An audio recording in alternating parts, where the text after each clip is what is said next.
Hi, my name is Janice Switlo, and because of the events that are going on in Canada pertaining to Indigenous nations and the Nationals speaking up and saying, hey, you know what, you're on our land, you're not listening to us, you're not respecting us in our laws, and you're ignoring the requirement to have our consent before doing certain things. And it reminded me of a couple of areas from a book published in 1990 that's about Trudeau's father, Pierre Elliott Trudeau, called Trudeau and Our Times. And this is from volume 1 at page 336.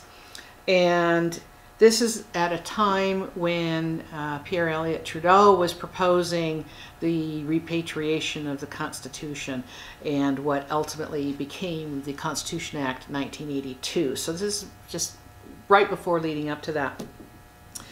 Joe Clark, in opposing the situation, decided to attack not the substance of what Trudeau was proposing, but the process of the Trudeau Initiative. He proclaimed that it was unilateralism that was misguided and confrontational, riding roughshod as it did over the province's objections and violating the country's constitutional conventions. Quote, this is Joe Clark saying this, because a constitution is so basic to a country, it must be the product of the broadest possible consensus. It cannot be arbitrarily imposed on this nation by any one individual or government, nor can it be achieved through threat, ultimatum, or artificial deadline. And then at the very end of this volume 1, it speaks about this period of time in Canada, a watershed period in its history, when inexorable pressures from within and without threw into high relief the dilemmas of governance in the fragile realm called Canada. Here we are again in 2020 with the difficulties of governance, whereby Canadian governments fail to respect the fact of the whole reason of Canada being is because of permissions granted by Indigenous nations. And we have this effort to attempt to have Indigenous nationals abandon who they are, and of course this underlying bundle of sovereignty and rights and ownership and the right to consent and grant permissions. And we find and I'll use the example of the Anishinaabe Nation Governance Agreement.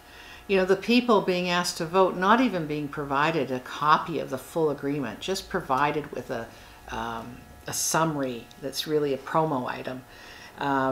The Canadian government saying that, oh, Chief and Council have the power, and that power somehow is over continuing existing Indigenous governance structures that, for example, we see in the Wet'suwet'en situation where hereditary chiefs were not involved and certainly did not consent. And that their position that they've spoken about that being embraced by Canadians everywhere and in supporting Indigenous nationals as they again bring to a reminder to Canada, this fragile realm, that you know what, you're here on our lands with our permissions and you are engaging in conduct that threatens the peace. And while I may be able to sit here in front of a camera and speak and use words, people that are taking to action are frustrated. And then in turn, Canadians are becoming frustrated because they're quote unquote inconvenienced. Well, point the finger at the governments and point the finger at those who are going to just try to again temper down the temperature, if you will, only for it to come up even more so in the future.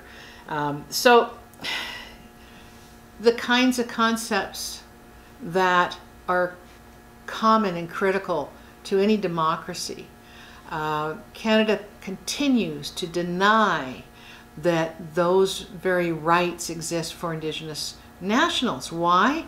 Doctrine of discovery, they're not really human, they're a subclass, we can treat them that way. We're going to try to create new international law by Section 35 being the template that then, as the pilot project, then drove the UN DRIP, the Declaration of the Rights of Indigenous Peoples, to become the guideline for other UN member nations to put in place their Section 35 domestic doctrine equivalents.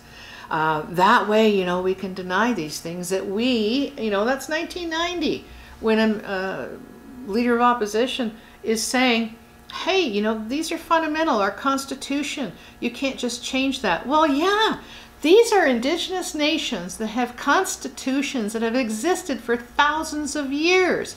And for Canada to suggest and act as if they can simply legislate that away and just say, oh, they don't have laws, they don't have, you know, none of that applies to them. Why? Why would it not apply to them? It does. This is our problem. This is our fundamental problem. It's a matter of power struggle and control and wanting what Canada does not actually have and quite frankly does not need. The foundations for Canada, very carefully put in place, those foundations need to be built upon. And to enhance a doctrine of discovery approach and enhance the Section 35 approach, which, you know, unilateralism, a personally appointed judge decides to add and amend the Constitution Act 1982 by adding a Section 1 equivalent into Section 35. These things in other countries, Canadians would be absolutely outraged, but they don't really know. You know, it hasn't really touched them because they're not Indigenous people. Well, you know what? It's touching them now. It's affecting them now as they try to get to work or travel or vacation or import-export. You know, and it's unfortunate that it's come to this. But the reality of it is that Indigenous nationals have been so patient and have tried so hard to get Canada to become lawful, to live up to the obligations that the head of state personally requires and committed to. We're here not because of impatience and inconvenience. We're here because Canada is an outlaw nation and needs to reform itself. And that's all I have to say.